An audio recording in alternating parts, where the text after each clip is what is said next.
My name is Alex Sadoff, And I'm Brandon Cobb. and this is the Land Development Accelerator.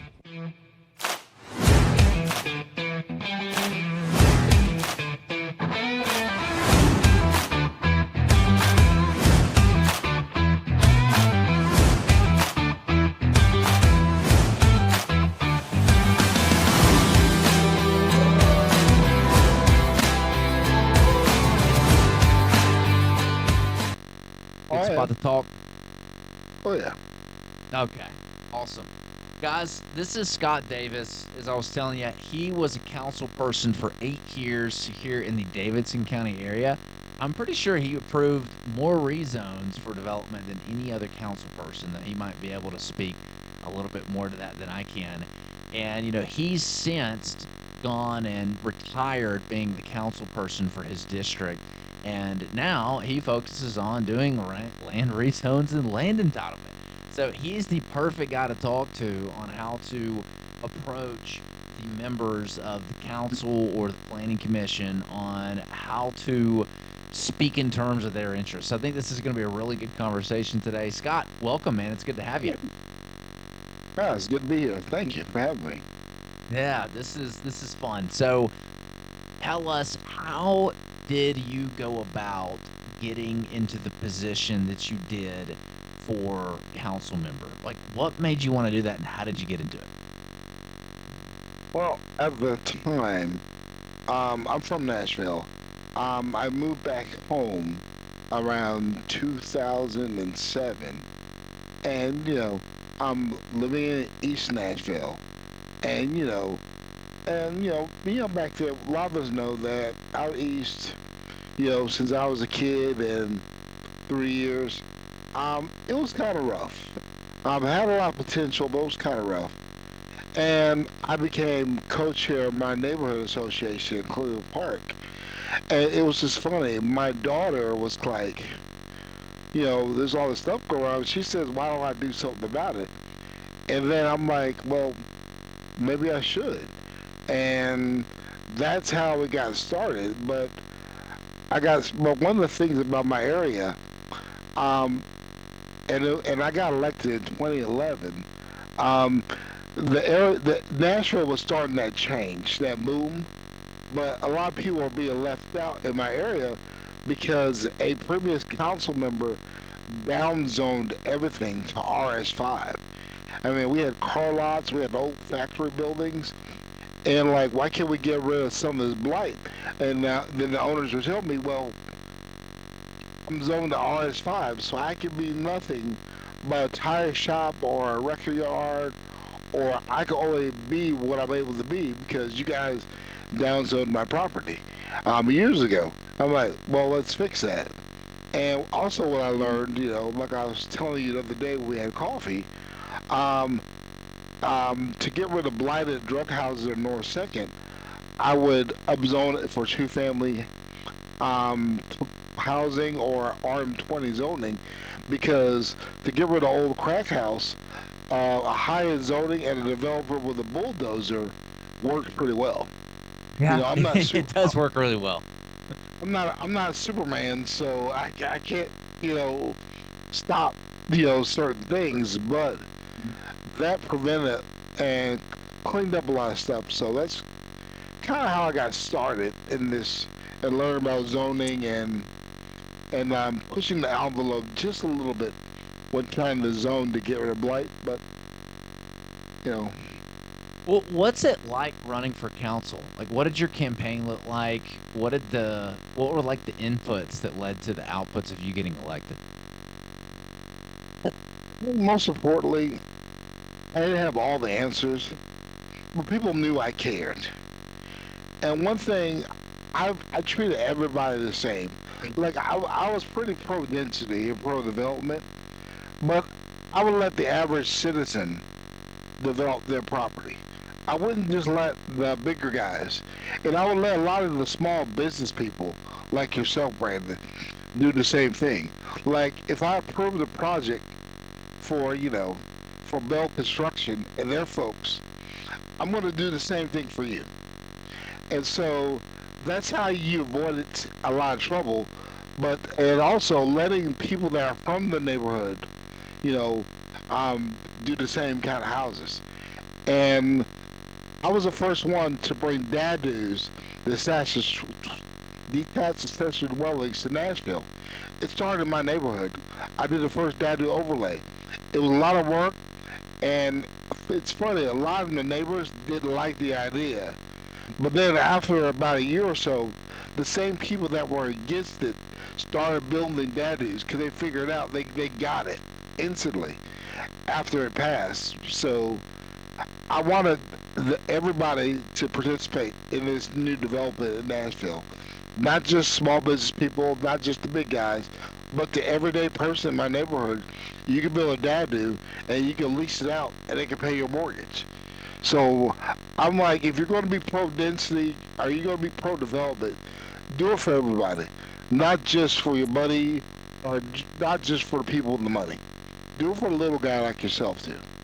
Yeah, so what he did, so DADU stands for detached dwelling unit. It's for a lot of these lots over in his area. They had a lot of big backyards that alleys ran up to. And so you could put these, basically what a lot of people were doing were these 2-car garages, and then above they had a unit space that they could rent out. So they could literally build themselves a 2-car garage, rent the space above it, and never see the tenant because the tenant would just go through the back alleyway that's behind the house. So that was huge. It allowed regular citizens, like Scott was saying, to be able to monetize their property and say, okay, all right, it's not just the developers that are making money and benefit from it, it's from me. So what role does a council person play in the approval process? And, you know, maybe because downtown Davidson County is like a little bit different from these bigger metropolis areas. Downtown Nashville is different than Murfreesboro or Dixon, right? You got the planning council. You also have the planning commission, right? So maybe speak to the role that the council plays in getting these properties rezones and these developments approved. Well, the first thing, you got to have a council person that's open to your idea.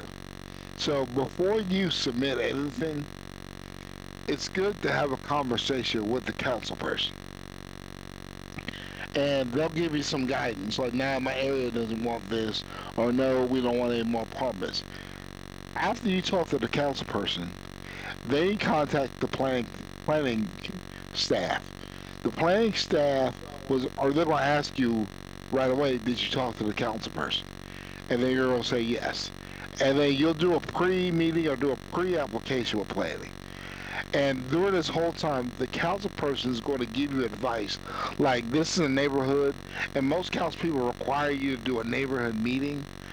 And they're going to give you some advice. A, don't have it for rent, or have it for sale, or if they're okay with affordable, have maybe 10% affordable, the rest market rate.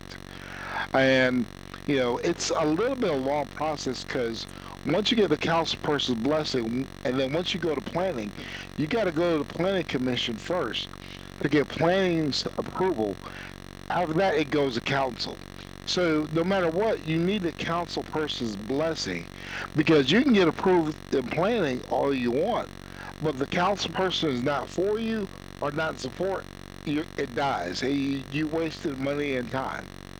And I know none of you like to waste money or time, especially deal with how much land costs these days. Yeah. What does the council look for when evaluating development proposals?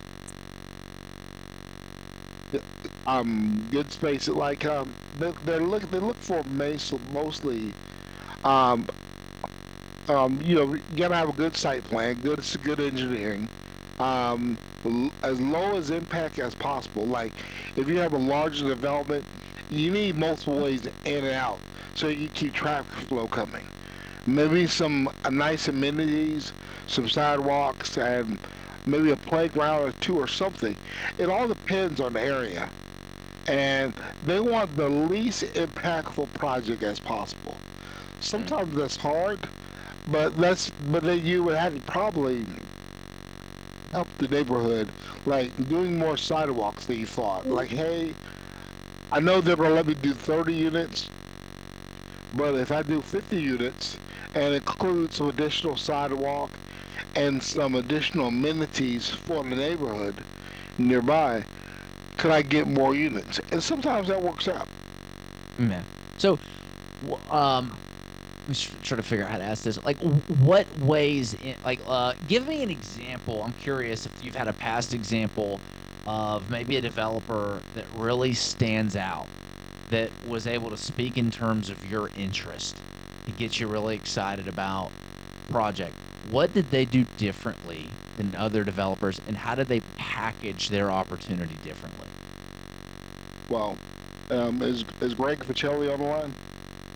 No, I don't think he's on here. Well, Greg used to work with these guys, and still does. He's close friends with Ryan with the Rhythm Homes. Yeah. I've done a couple of upzonings with Ryan in my district when I was council member. Ryan, you know, he was not afraid to speak to the folks. Come to the meeting, you know, and listen to people. Of course, sometimes they might get a little mad because, you know, they're like, a developer's going to come and ruin our area. But most people will listen to you. And then once you put a face to a name, once you do one decent development in the area, the people will trust you, you know. And what I like to do for my clients is to help them identify those neighbors that are going to give them the most, you know, feedback, either good or bad, and field those questions early. And Ryan used to do that, and he listens pretty well. And him and Greg had a few projects together where I was on council, and so it was really good. You just have to be willing to listen and be a little bit patient, and you know that goes a long way. So coming up to the neighborhood hearings, hearing the concerns that the community has, and then, you know, figuring out a way to address those. I remember one of the ones we were doing, this wasn't in your district, but we had a sidewalk plan for the inside of the community, and it was along a main street, and people were complaining because they wanted to be able to walk down that street. I guess like it was an unwalkable street right now, or they were walking on it, but they wanted a sidewalk. And all we did was just take that sidewalk from the interior along the roads that we were going to do and just put it on the outside of that main road. And people were like, oh, yeah, you know, this is great, you know, walking by there. We wouldn't have known that had we not done the community hearing and listened and actually come up with something. Yeah, yes, there you go. Good example. Steve Ringel did a lot in my district.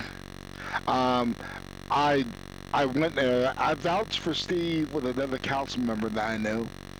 And I told her this because he was having a hard time. He couldn't get past third reading because she kept deferring it. And I told her about the developments he did in my district where he did what he said he was going to do, you know.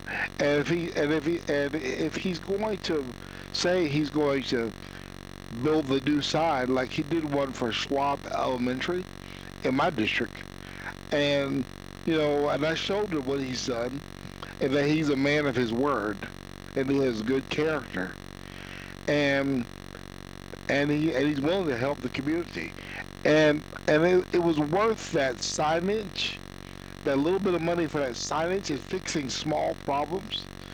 You know, he got a great development, and sometimes we have to put something in our budget, you know, not for the council member. But like you said, a playground, a sign, something that may cost you $10,000, but then you get 20 more units. So the trade-off is worth it. Yeah, it's big. That's why one of the first things we talk about is going and sitting down with, you know, any council members that you can, or, you know, the planning staff, and just trying to get a feel for what's important to them versus what's not important. Yes. What's the take on an anti-growth, you know, council person? Like, they're just anti-growth. I mean, is it better to just focus on other areas where, you know, you've got pro-growth, or just bring them opportunities that are already zoned for the development, where they can't push back on you? Well, it depends on who is the anti-growth council person. Because I'm able to get things done with different ones. First thing I do is like, okay, what is your biggest headache right now? What citizen or what area you have the biggest problems? Like what? Okay. Like who's blowing up your phone and why? Yes, exactly. Okay. And sometimes they may not tell certain developers, but they'll tell me because I've been there. And for a lot of the ones, especially the ones I work closely with, it helped get elected after I got off. They'll call me for advice on regular community matters, and I help them. And so I know, like, hey, these four people over here, these four houses over here, are a problem. They're blighted. If you want to do a development, this is where you focus on. Or, you know, they need to. They're not. They're having an issue with a crosswalk. You know what I mean? Um, let's talk about it. And so sometimes you just have to bargain and learn what's going on. And not and some and most of the anti no council members, you know, I'm sure they have somewhere in their district where they may be open to development, or maybe you may start off with, hey, let me do a two build, and let me show you what I can do, and then you move up to a four build. Brandon Taylor is a good one, that I've been successful with getting stuff done in his area. But with Brandon, you got to show him first, and then your next project or development, he trusts you more. Yeah, the trust thing is definitely big, especially if it's going to be like a big, big development. That's why a lot of times they want to see, okay, who's the builder on it? Who exactly? It's like the engineer. What's it going to look like? They'll ask for sketches of the houses or something like that. Yes. How do public hearings and community pushback influence your decisions? You're at the community hearings, you're getting it out there. How does that influence your decision whether or not to pass a development or not? It has a lot of influence. There's a lot of influence. But And more important, let me preface this real quick, because most of the time in my experience, the people that show up to those community hearings are not the people that are for the development. Only the people that don't want it show up. well, what you got to do there is it's again, you might get deferred, but what happens after about the first couple of deferrals, the council person sees that they're going to hate anything, and what they're doing, what they're not going to tell you, they're counting your votes, and I guarantee you they're going to say, if you can make these two people happy or get them okay, and then I'll pass it, despite the 10 people that showed up angry. Because they're counting, they're trying to say, okay, who voted for me? Who's my supporters? And sometimes the anti people didn't support the council person anyway. Now, if you have maybe 5 or 6 or 7, I wouldn't too much worry about it. It's the ones where you have 100 people show up is where you worry. Yeah. And I think you're smart. If you have 100 people show up against your project, you're going to say, maybe we need to punt the ball. Maybe we need to look at something else. Because that council person wants their phone not to ring. That's the thing they don't want. I love that. That's what we're adding to our meetings now when we meet with new council persons or directors. Like, what's causing your phone to ring? What are people calling you and complaining? Right? That's huge, because they'll immediately. That's a better way of asking the question. Like, hey, what are the citizens complaining about? Like, hey, what are people picking up the phone and calling and complaining to you about? That's huge, because if you can figure out how to get that off their plate, I mean, that's huge. You've won them over almost. Yes. Yeah. So what are some things developers can do to stand out in a positive way? Well, this is the main thing. Well, not the main thing, but this is important. Be honest about, if you're going to rezone it and then sell it, let the council person know that. Don't go in there and say, hey, I'm planning on retaining ownership. because the main thing is if the development starts making noise or trash or gets overgrown, they want to be able to call somebody to say, "Hey, the citizens are complaining. Can you send someone over there to mow the grass or pick up the trash?" That's the biggest thing. You know, is the most of my successes have been.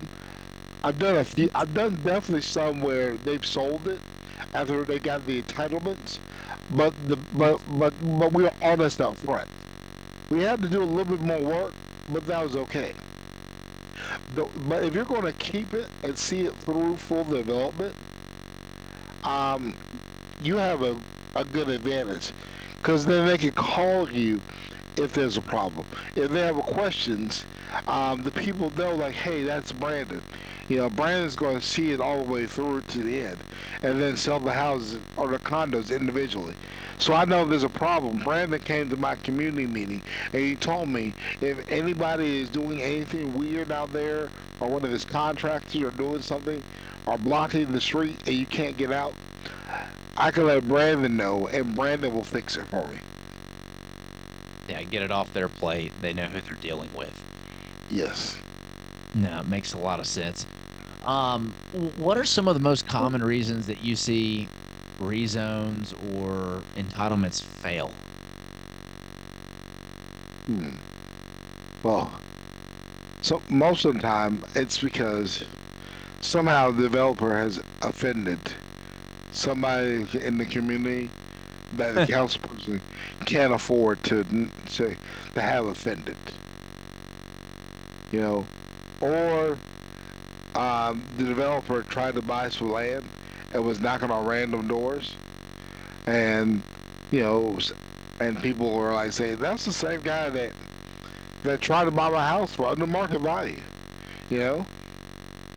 And so that's why I get a lot of, or sometimes my success comes from because I'm from Nashville, and if there's a particular person in the neighborhood, give you a problem, like if I can't make this lady happy, and I can't get my development done, I guarantee you, I at least know somebody that knows that person, or I may know myself to find out what they want. You know what I mean? Or why do they have a problem with it? And most of the time, it's a misunderstanding. They're just not going to tell you because they feel like you're coming in and you're just going to ruin the neighborhood. Hmm.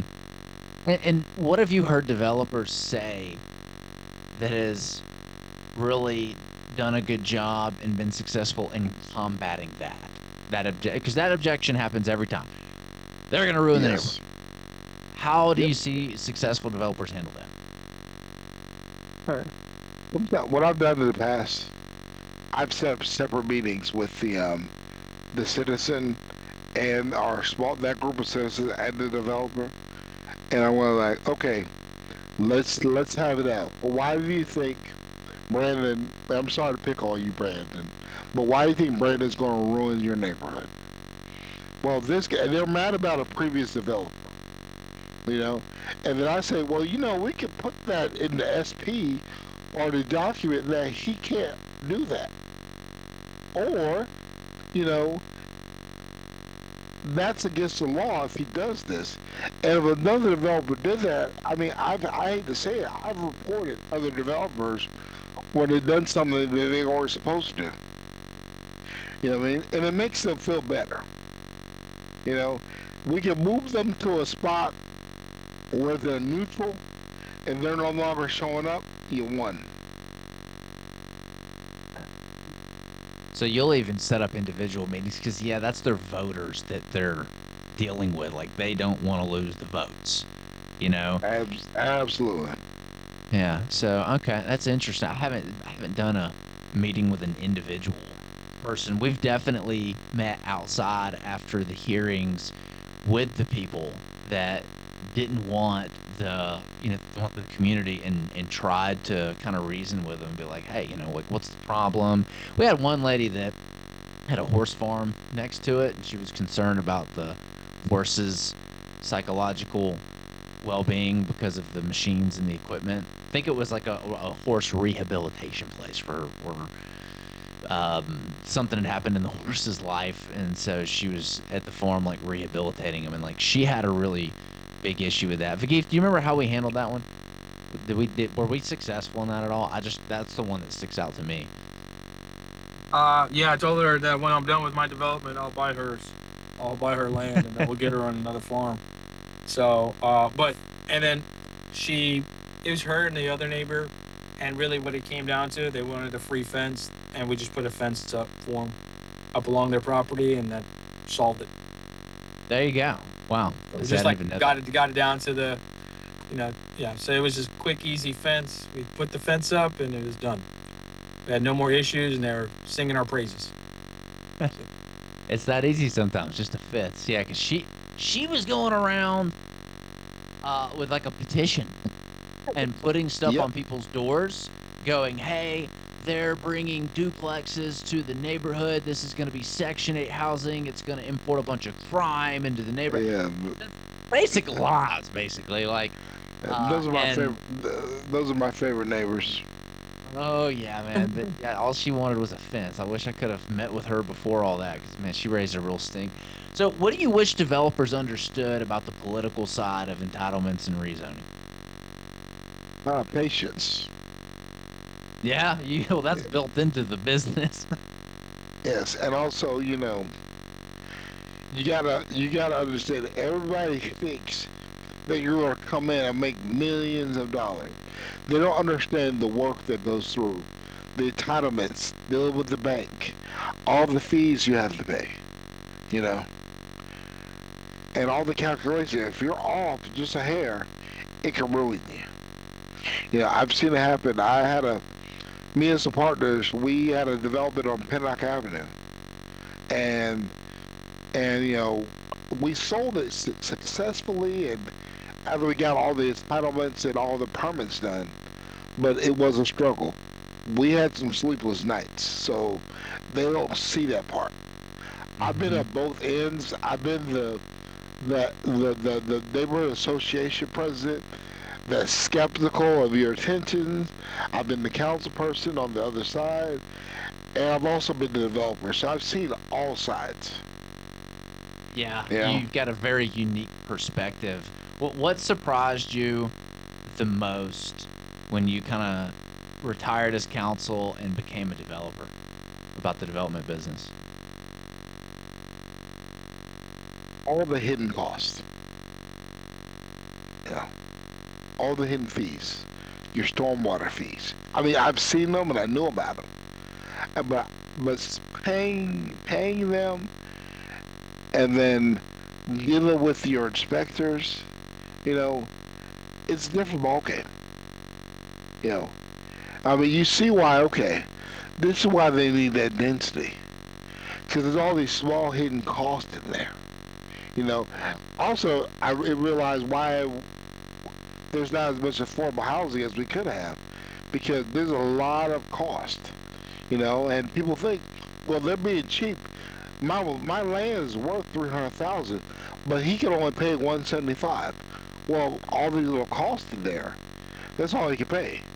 If he pays your direct market rate, those more than likely aren't going to be affordable housing units. They're going to have to be market rate or higher. I mean, when you tell a developer, though, one thing you mentioned was them doing what they say they're going to do with development.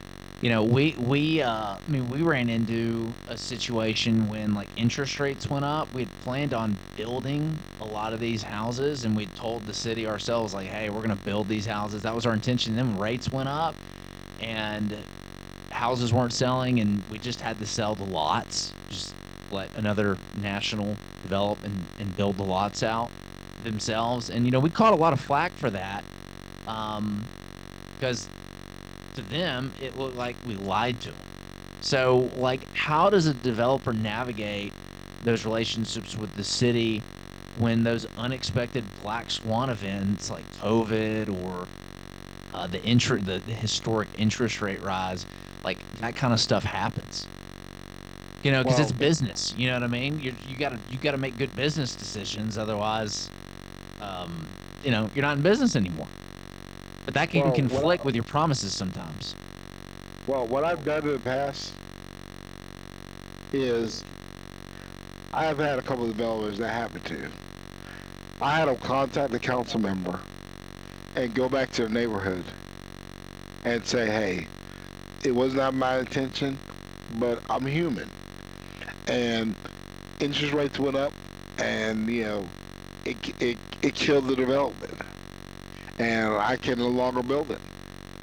Kind of me a culpa member, and it helps because it shows that you're able to, you know, admit, hey, we made a mistake here, but this was a situation beyond our control, and willing to come back,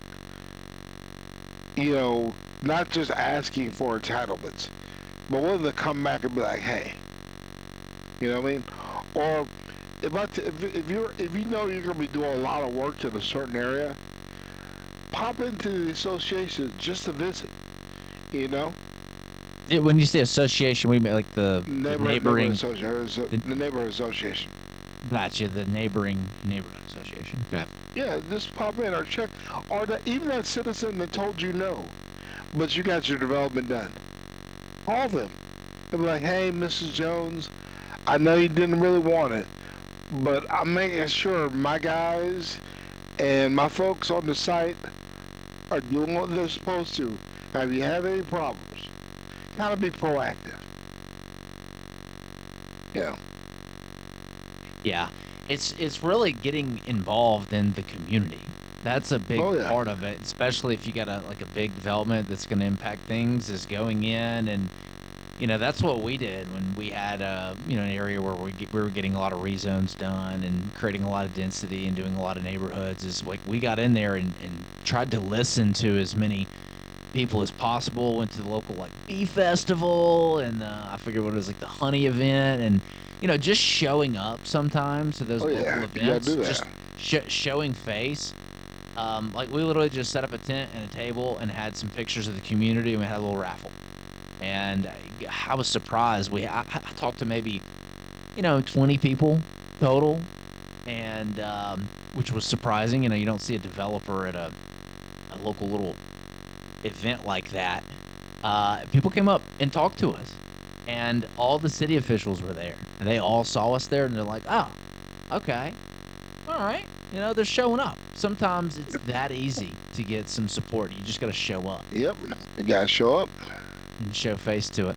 So, what advice would you give aspiring developers, to increase their chance of approval? What are some of the biggest dominoes that you can push over that are going to knock over a lot of future dominoes for you? Because you're on both sides of the table. You've got some very unique experience. Well, talk to that council member. Find out what's going on. And if you can't do it, you can always hire me or talk to me. Shameless plug, I know. But, I mean... I love it. That's what I was going to ask you. But the thing is, though, is this, though. I'm not going to charge you. If we go talk to the council person and they say no. You know what I mean? All right, if they say no, I charge we got a maybe, but make sure the community is not angry and let them do this, this, and this. That's when I go to action. Then, if it's going to be a HE double hockey sticks off Jump Street, I'm going to tell you don't waste your time. Or I can say, I'll give you advice I may not be the guy for you. They like this person better. Even though it doesn't help me financially, it lets us become good friends. And maybe next time, maybe it'd be a council person better I have a secret weapon, what I mean? It's not really a secret. But people didn't realize that, I'm good friends with a lot of council members that don't really look like me. And I said yes. I'm really good friends with this council person. Now they're not gonna let this happen, But what I'll do is I'll set you up a meeting, and if they're cool, then then maybe we could do something. But I will tell you this. Let's see. Let's see a good example. I wish Greg was here so I could pick on him. You know, but like hmm, I mean, I'll do it anyway. Like I'm tight with Jacob Cooper for downtown. Okay, and depending on the project, I can help you. But if I know Jacob's kind of wonky on something, you know, I know Jacob's good friend, his close friend. And I'll say, go talk to that guy, you know, because they may be able to get you something better. You know what I mean? Or I'll tell you, hey, you know what I mean? You know, so and so's wife is over this charity. Go to this charity event Hmm. and be nice. You know what I mean? And then, oh, you're so and so's wife, Councilperson so and so's wife. I've been really trying to meet with your husband. You know? Mm. And you know that's because and sometimes you have to give out free information or helpful hints. You know, because it comes back to helping. You know? Yeah, 100%. Um, Tell us a little bit more about that. Then I want to open it up for questions. I'm sure other people have some questions for you. So what a lot of people don't realize, there are people like you out there that have been on that side of the table and have flip-flopped and offer your services to help take things through the entitlement, help you steer clear of the gotchas during the process, help you connect with the people that you connect. Tell us a little bit more about like how you work with developers. Basically, we talk, have a conversation. I identify who their council person is, and usually, I know who the neighbors in that community are that going to give you a hard time, and I'm going to explain to them, like, okay, this is what's going on, and depending on the projects, like if it's in Toombs's district, I'm pretty good there, as long as you're not doing Airbnb.